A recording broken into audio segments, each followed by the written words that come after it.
Non, c'est pas une noisetier. Alors on reconnaît tout de suite à ça. Ah Des oui, les espèces petites... de petites pommes de pin qu'on appelle des strobiles. En fait, quand on voit ça et des petits chatons violacés, cette branche, elle appartient à l'aulne. Ah, c'est l'aulne? Oui, donc l'aulne, cette aulne, eh bien, il y en a beaucoup ici, puisque c'est très humide, hein, le long des petits ruisseaux. Voilà. Donc là, ce sont les chatons mâles. Et là, c'est le fruit qui provient des chatons femelles. Là, c'est une branche de l'année dernière, mais il y a quand même des chatons mâles qui ont poussé. Hein. Et, tandis que ça, c'est ceux de l'année dernière. Alors, à la base de chaque petite écaille du chaton, il y a une graine. Et cette graine, elle est beaucoup aimée par les petits oiseaux, les tarins des aulnes, qu'on trouve autour de l'étang des Forges. Beaucoup en trouvent des fois.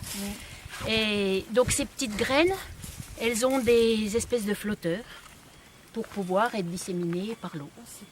Voilà. Qu'est-ce que c'est ça? C'est quoi? Credo. Un cri, c'est pas un chant. Ah, ben, qu'est-ce que c'est comme bête? Continue Agnès. Ça y est. Donc ça c'est l'aulne. Hein. Voilà. Vous Vous reconnaîtrez. Ah, ces petites pommes de pin en fait, hein, des petits cônes.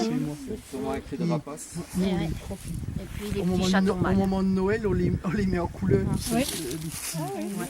Mais la nature est bien faite, hein, puisque les petites graines, elles ont des petits flotteurs pour pouvoir C'est bien pour pouvoir... être disséminées par l'eau. Et puis les aulnes ont des racines qui fixent des êtres vivants qui sont moitié bactéries, moitié champignons. Puis qui font des petites nodosités, des petites tumeurs même, autour des racines. Et ces tumeurs fixent l'azote de l'air.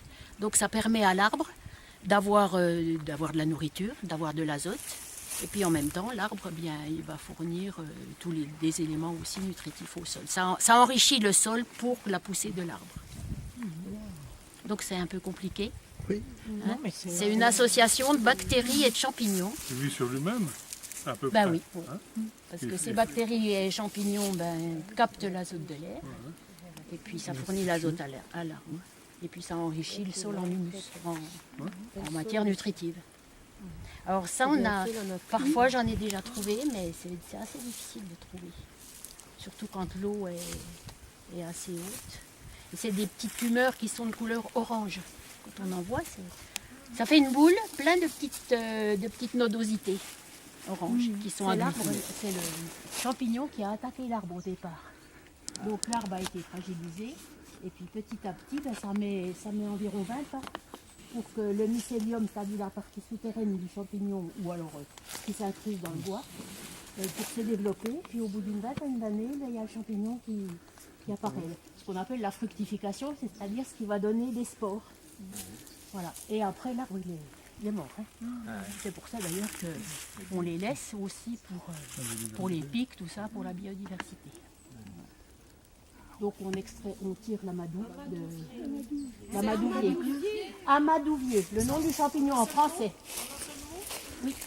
Et puis on tire l'amadouille de ce champignon. Voilà. Parce qu'on a d'habitude, ils sont plats comme ça. Mais c'est pas le même. Ah oui. Là, ceux-là, c'est des formes en sabot de cheval.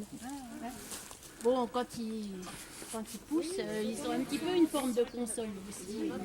Mais il y en a plusieurs sortes. Hein. La standard qui est à côté. Voilà. Donc après, c'est des refuges pour les... Enfin, nourrissoirs pour les pour les insectes. Ouais. Même les écureuils aussi.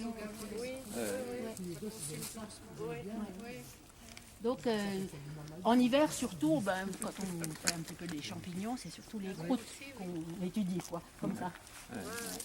Celui de droite, là, c'est pareil, c'est le même. Oui, c'est la même chose. L'autre, il a été attaqué par les pics. Il y a des loges de pics. Ouais.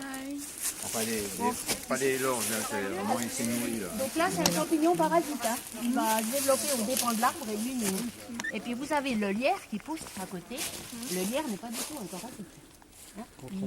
Contrairement à ce qu'on peut croire, il s'approche, c'est tout.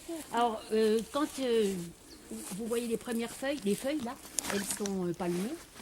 Elles cherchent la lumière toujours. Et quand ils ont atteint la lumière, eh bien, le lierre va donner des fleurs et des fruits.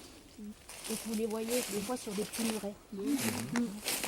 Et ces fleurs et ces fruits, les fleurs elles se développent en automne, et les fruits en hiver.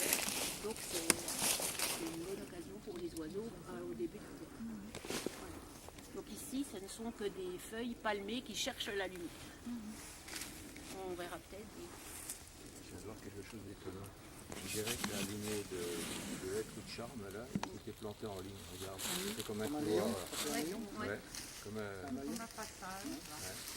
C'est étonnant. Bon, je pense que c'est naturel.